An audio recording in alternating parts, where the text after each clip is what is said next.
This is an Ellis Mowers and More small engine repair. Stay connected on Instagram and Facebook at Ellis Mowers and More. Comments or questions? Leave them below or email me, ellis@ellismowers.com. Parts used in today's repair are found using the links in the description below. And as always, like and subscribe for more small engine content. On today's video, small engine repair video, we're going to be seeing if we can finish this RX75 John Deere. Now in part one, we did an entire engine swap off of a donor mower. A lot of y'all might be asking, why didn't I take the one, or why didn't I just get the donor mower that was in good condition running? Well, this individual just had some health challenges, and I just figured it would be cool to get his mower back going again as opposed to a different RX75. Considering that one had some transmission things, I didn't really like a pulley. It was shoved up underneath the or between the transaxle and the frame. I didn't really know the condition of that. I just knew that the engine was complete, and I figured I just needed to swap the engine off of this. That's what I've done. Part one, we got it running. It runs really, really good, so that's excellent. Part two, what we need to do, it does drive as well, but part two, what we need to do, I've got to get the good tires onto this transaxle. I've got one, the other one is stuck, and I have one that's stuck on the old transmission too. Worst case, we swap them out, but one of them's a Peerless and one of them's a Tecumseh, so I don't know if the linkages and stuff are going to be exactly the same. We'll find. Hopefully we won't find out. Hopefully I just have to swap the wheels or figure out a way of experimenting with stuff. And the other thing is, we've got to get the deck back going. Now, two things I didn't mention, or that I mentioned in the first part, are a frozen deck pulley and frozen steering. I will show you all in the next clip that I have fixed the pulley and I have fixed the steering. And so all that leaves us to do is really get the deck back on. We can test it out, but I do need to put a return spring on it. And then we've got to get these tires swapped over. That's the huge hurdle that we've got here. I will do my best. I'll show you things that I'm going to attempt to do in order to get these tires off. I've tried heat, I've tried WD-40 and Strikehold. If you want some Strikehold, I have a link down in the description below. It works really, really well. I use it to free up what I just mentioned before. Now we'll see if we can button this up here in part two. Thanks for sticking around here on the channel, and let's get started. So I'll show you what we got going on with the steering. Again, I just threw a bunch of Strikehold on the spindles down here and the linkages. Well, I'll show you that it works first. So it's still a little stiff, but it's gonna be until it gets used and until I get that left front fixed. What we're doing here is, so I put a lot of Strikehold right here. I actually took the grease zerks off because the grease had gotten really, really hard in it. Heated up each spindle with a torch and took off each tie rod at the spindle for the wheel. And then I took and just worked it back and forth, back and forth, back and forth, loosened it up, and we have steering again. So that's awesome. That other one had steering too. I did just want to show you the condition of the other one. Like I said, I would have been very tempted. I knew the reason. I did not know the reason why this one was parked. I knew the reason why that one was parked, and it was an engine issue. This one had a good engine. I feel like it was just easier to swap the engines. Y'all let me know what y'all would have done. Again, a little bit of sentimental attachment to the person who owns this. And once I get finished with this, I don't know if y'all remember the deal, but I was also given this snapper, and that Honda back there. All three of them have complete baggers with them as well. I also have some push mowers that came with the deal, and so I feel like I'm getting treated very fairly here. Plus I'm helping these guys out, so I'm always happy to do that. It's not always about the money. The deck I've got cleaned off. The only soft spot is right around this area. It's not bad at all though. It's got plenty of life left in it. A lot of times you see these pretty rusted, but here's that deck pulley. I was able to get freed up, so that's good. So my next order of business, I'm just going to put the deck back on it, and then the deck belt. We don't have the return spring, which I'll have to order. I need to order a key too, because I didn't get a key with either machine. So it's a key and a deck return spring, so we're probably going to have not even 20 bucks in parts on this. And we're just going to slide this back on. Again, it's just 2 mounting points in the front, 1 mounting point in the back, and this is where your blade engage rod lever comes in. So I will get that on, get that deck on. Once I get that deck on, we'll then try and move on to figuring out how to get the wheels and tires off. Cobble together 4 good tires, 4 good wheels, and I think we'll be done with this thing. I'm excited. I want to show you how I'm getting the deck on and off of this. Jacked up the back. I tried jacking up the front, but it doesn't really give me a good angle to get it.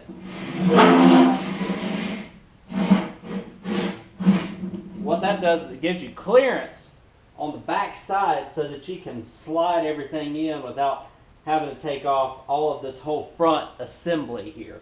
So that's how that's going. What I can do also is go ahead and get the deck belt back on, which is right here. Be very careful.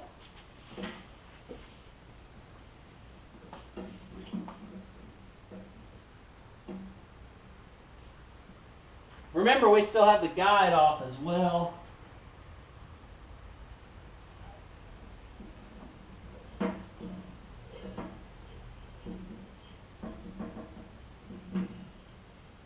So the belt slides back into place. I'm going to lower the jack now.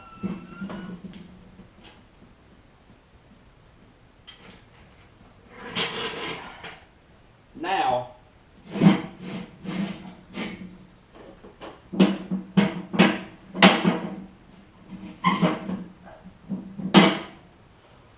I'll show you where the points are, because it's easier for me to just show you than y'all just watch me from up top.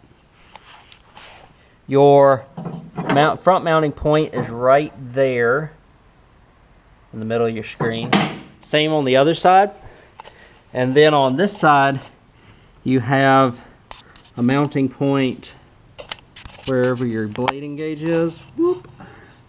So your blade engage rod is on the other side, which I'll show you. And then in the back, I don't know if y'all can see in the back right here, it's right up in there, actually right there. You'll lower the deck down and it'll fasten to a hole, or fasten to like a little bracket that you'll see. I think it's right there. Those are your only 4 points on this machine that you have to worry about. I'll show you the other one over here. It's right there. So we just slide that in. We're going to put either I think it's a washer that goes in there. Yeah, it's a washer and a clip. And I'm done. When it comes to putting this deck back on, obviously we're going to put the deck belt itself back on too, which is just sliding it across them pulleys. I will get to those in just a second. I will show you the completed product, and then I may just slide it out here and just see if the deck will actually engage for us, or if we need to do a little bit of work on it. Everything moves freely on the deck, so I would anticipate that it's going to work okay for us. This is not what I was wanting to do, but we had to. Reason being, I cannot get this wheel off, and this tire is done. I could probably have replaced the tire on the wheel, but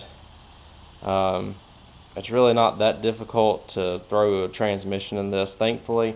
Hardest part is just going to be getting the belts back situated correctly. Not terribly hard. I just have nightmares from when I've done these to Murray's rear engine riders, and so that's why I was a little hesitant to do this. Man, hindsight 2020, I'd have just took that right there and threw a deck on it and just changed the deck hardware, and I had to do some belt work to the transmission and stuff, but that probably would have been a little bit easier than all I'm doing here. However, still using the original frame of the mower that this guy owns. I'm sure he'd be appreciative of that. So I guess a little bit extra work for that, so to speak, but we're still hanging in there. What I'm currently doing is rebuilding the brakes on it. Have not rebuilding the brakes, but getting the brakes back working again. Popped out the pins and got them working, and so we've got that going on. That's the Transaxle going into it. It's going to be a Tecumseh Transaxle. It looks exactly the same as the Peerless that's in it. Actually, it even looks a little bit better. Hopefully, it'll work good once I get it in here. It's just been a nightmare trying to. It hasn't been a nightmare, but it's just been a little frustrating that I've had to literally do all this work just because I couldn't get a tire off. Like I said, I've tried a wheel puller and heat and everything, and it's just not going to come off. The other one will, so I'm not really worried about that. I haven't damaged the other wheel. I wanted to try it on the wheel that I knew I wasn't going to use anymore first. And so what I'm going to do is you just got to slide it back in. You have an upper and a lower transmission belt here, and you just have to fit everything back in. I am going to have to take this spring back off here for the transmission so that I can get the this pulley down. Well, I may be able to pull this pulley down as I get the Transaxle up back in there. But that's what we're doing. I've got to put the brakes back on now. It's honestly a little frustrating that I've got to do this, but we should have this thing. It runs good, and then the carburetor's leaking a little bit, so I have to figure out if it's just a float adjustment or if the actual carburetor's gonna have to be replaced. I'm not completely sure yet because it's leaking out the needle in the seat. So we've got that to do too, and it just seems like not when it rains it pours, but it seems like, you know, you get it's like 2 steps forward, 1 step back.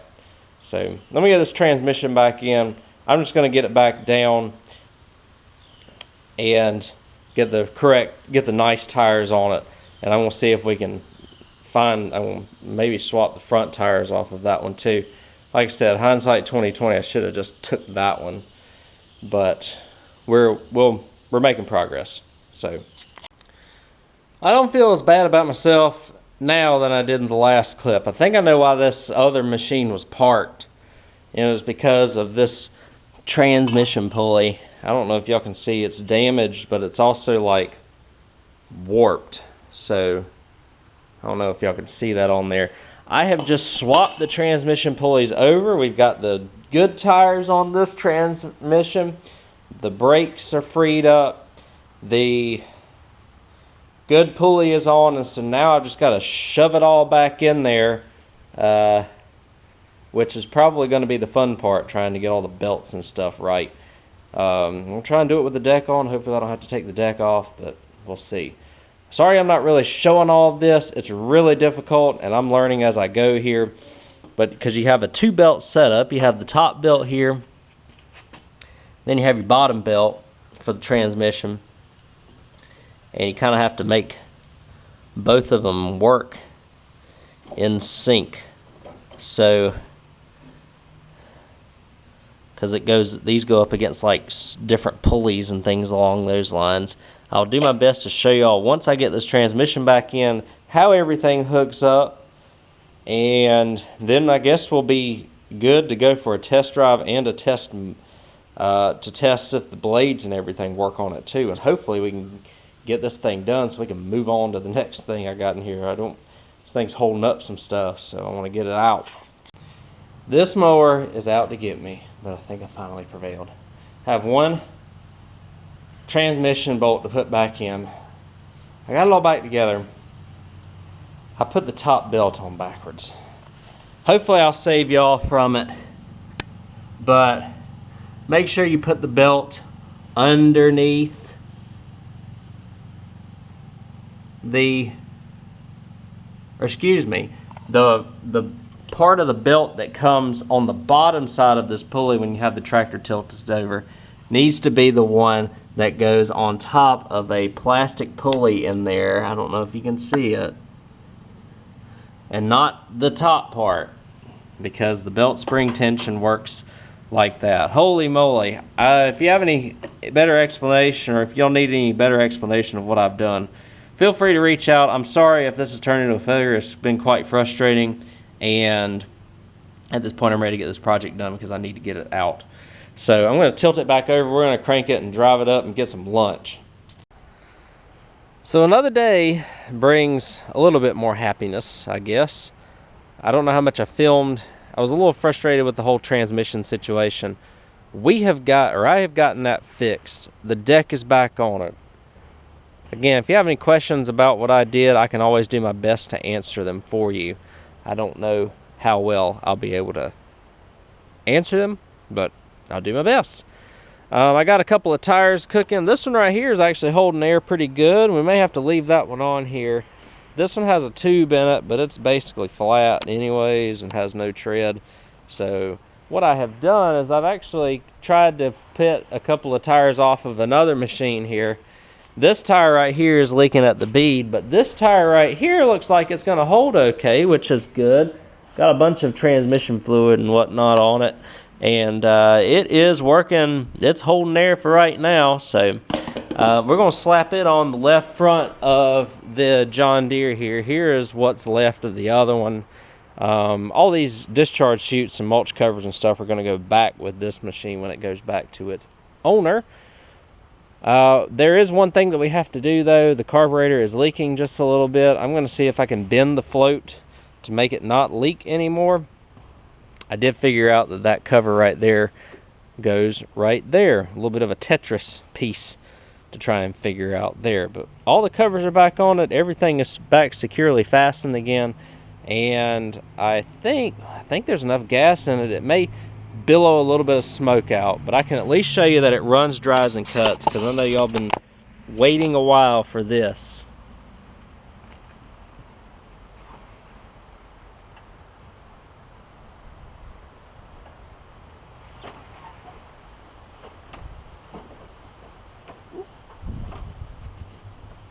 Gotta grab key, hold on. Alright, got the key now. We'll show you it does all the things.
Runs really good. The smoke is from where it's overfilled because the needle in the seat and the carburetor's been leaking a little bit.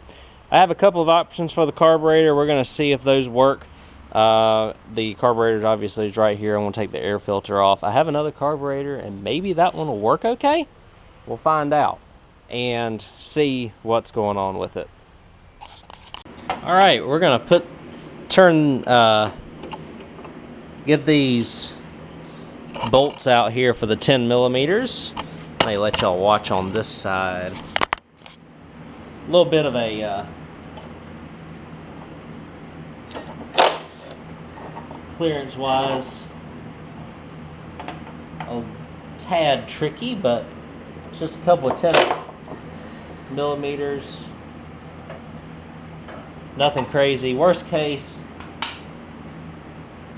I have to buy a carburetor for this, but what would be really cool is if I could basically get this fixed for $0. I don't have a key for it. That's the only thing that stinks, is I don't have a key for it.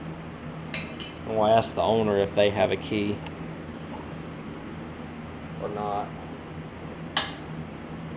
Push that down a little bit so I can slide this out. We should be able to slide out all the way.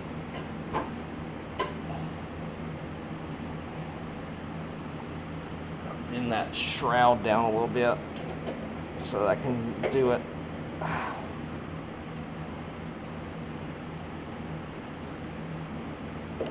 Come on now.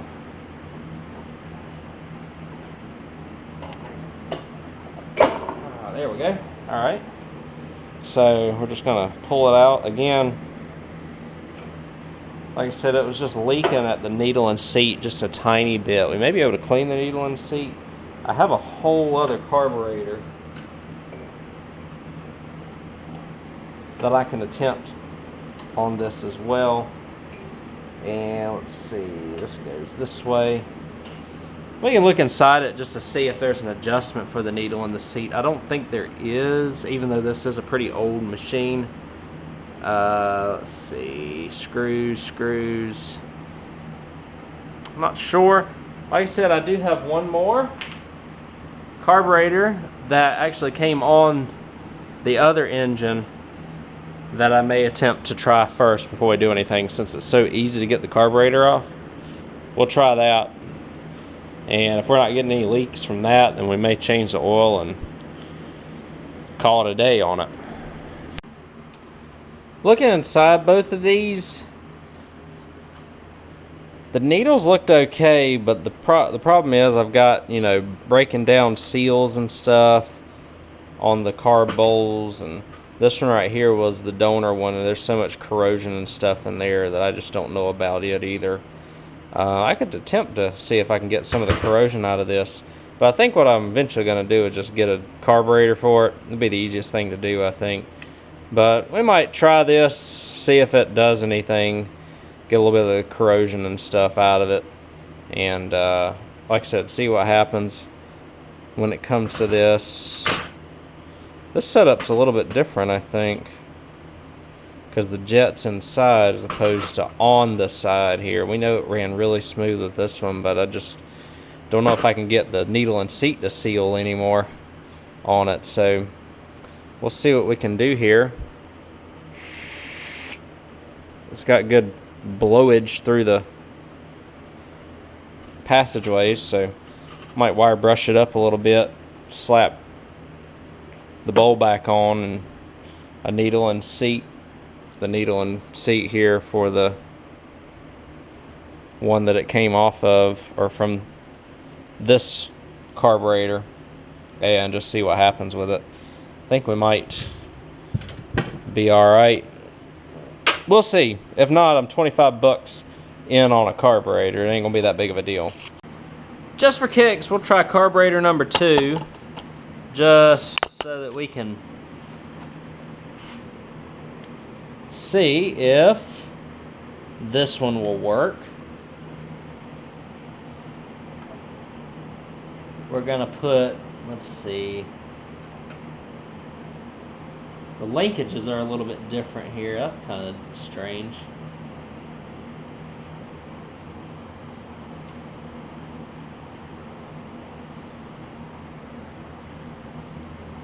The throttle linkage is much larger. I'll throw the choke in here. There we go. I guess it'll still work. Let's put her in.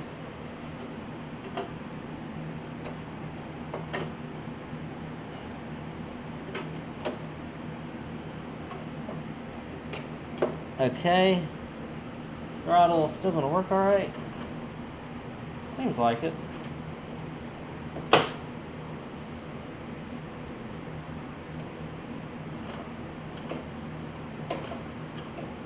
Okay, so we will put everything else back on here.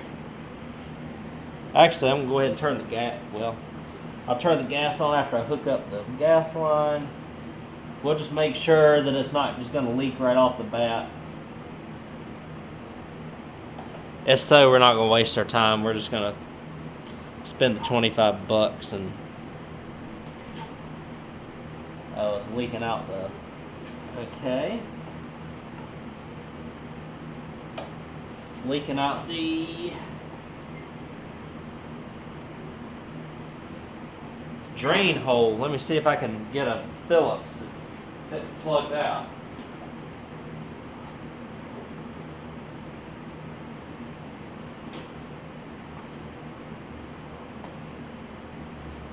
He'd probably drain the gas before he... Yeah. So that's just not closed up. Okay. So where that's now closed. I'll open the fuel valve back up. Make sure nothing leaks now.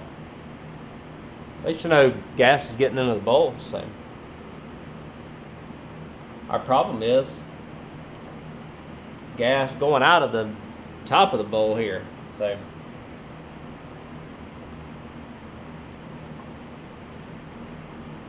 yeah, that gas, it's leaking all around the top. Yeah, it's leaking through the needle. So what we'll do is, I gotta wait on a key anyway, so I'm gonna just wait on a carb, and when all that comes in, we'll throw that carb on and be in business. Well, it's a hot, bright morning. This thing is done, though. I can't remember where I left y'all off on. Ended up putting a carburetor on it. I just slapped it on because y'all saw how I took it off.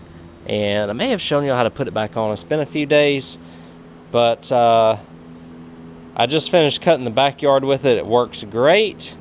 I'm gonna leave it up to the owner because he's a very handy person, but just has had some health issues. Leave it up to him if he wants to paint it and all that good stuff. Excuse me. Got like halfway through the backyard, and then the thing stopped driving, and I'm sitting there like, oh no, what's going on? So I then remembered that one of the wheels over here I forgot that one of the wheels was stuck and didn't have one of them axle keys in it. So it freed itself up, believe it or not, after all that work that I tried to do in order for it to get free. It decided to free itself up. But that's alright. The transmission is working good. It's driving good. You can't really ask for much more than what it is doing. And what we'll do is I'll crank it up for y'all, and we'll just take it up the road here for a quick second and just see how it does. The ignition switch is a little sticky. I did find a key. Sometimes the ignition switch doesn't want to turn it off. I did find a key for it. Seems to work good. So let me hop on it. We'll crank it up. I'll show you that it works. I was going to get a return spring for the blade for the deck, but it seems like it's turning off just fine, so I'm not really going to worry about it too much. The guy had already disconnected all the safeties on it anyway, so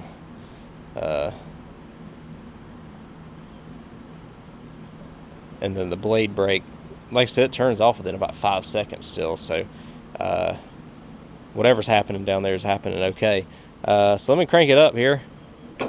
I hope y'all enjoyed this project. This was, like I said, this is a 1988 model year. Another negative is that I couldn't get a second front tire to hold air, but this one will hold air for about a day. So, and it's the best one, the best of the rest, so to speak. So that's why it's staying on.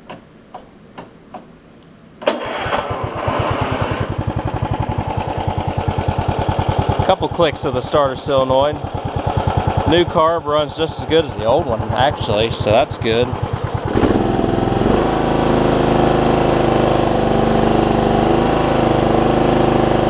Just so you choke.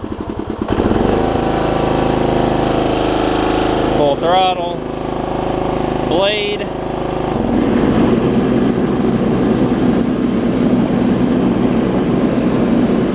Gotta hold both pedals on this one.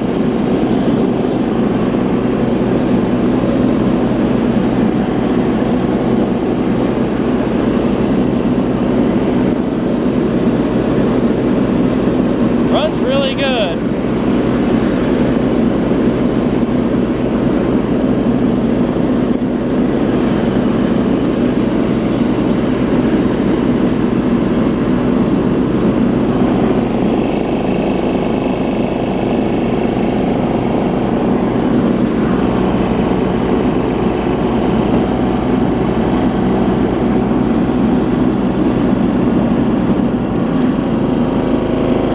try to lower level here. Ugh.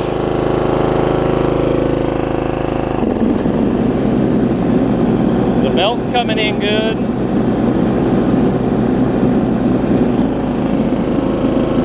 And it slows down and stops pretty quickly too. So I'll get this all in place and we'll finish this video up next. I'm actually surprised at how good this machine turned out considering how bad it was when I originally got it here. So let's see if it turns off now. There we go. I think you gotta just hold the switch a little bit. I have an extra one if I need to swap it out. But yeah, I think we're good. The deck's a little bit of a bear to let up and down, but for a mower that's 35 years old and really was only probably expected to last, well, I don't know, 20 maybe, or maybe even longer, who knows. In terms of rear engine riders, this is about as good as you can do. The problem is they don't make them anymore. So hope y'all enjoyed this video, and we'll wrap it all up next. So that is everything on this John Deere RX75 that I'm going to do to it. Again, just the front left tire. They really could just go to the tire store and get a couple new tires for it on the front. I set them up with the back tires. We got a carburetor on. The only parts I've had to buy for it were the carburetor and the ignition keys, which I think were around $30 or $35. Considering how long this machine and the donor machine sat, and considering how good it ran even with the old carb, it just had needle and seat issues, and I didn't really want to battle that constantly. So you know, $25 in peace of mind is good, I guess. Cuts grass, can't really beat it, y'all. So let me know what y'all's favorite rear engine rider is. I think in terms of working on them, these are probably some of the easier ones. Some of y'all might like snappers. Snappers are all right. Of course, they have the drive disc. We'll be working on a couple of them here in the coming weeks, hopefully. And the Murrays, don't even take them if somebody tries to give them to you, because they're usually trash at this point. The old school Murrays, just kind of remember that. Y'all see me work on a few and just constantly struggle. But these, if it wasn't for the frozen wheels, would have been a little bit easier to turn around. But what I ended up doing is swapping the whole transmission out and swapping the engine out on this frame, because this frame had the deck, and I knew that this was a working machine before I decided to do all of that. But either way, we got it all done. It's ready to go back home. And then again, in return, y'all saw that payment for this was 3 more rear engine riders, 3 or 4 push mowers, the little what are they called, yard sweepers. I've already sold the yard sweeper. Already sold one of the Honda push mowers as well. So I think we made out okay on this. Took a little bit longer than I wanted to, but we're done. We've got a bunch of other projects that you will see coming up on the channel here in the next few weeks. We are staying busy here full time, even in the late season here in North Carolina. I appreciate y'all for the support as always, and thank you all for watching this video and for watching the channel. Feel free to subscribe if you like content like this, and I will catch you on the next video.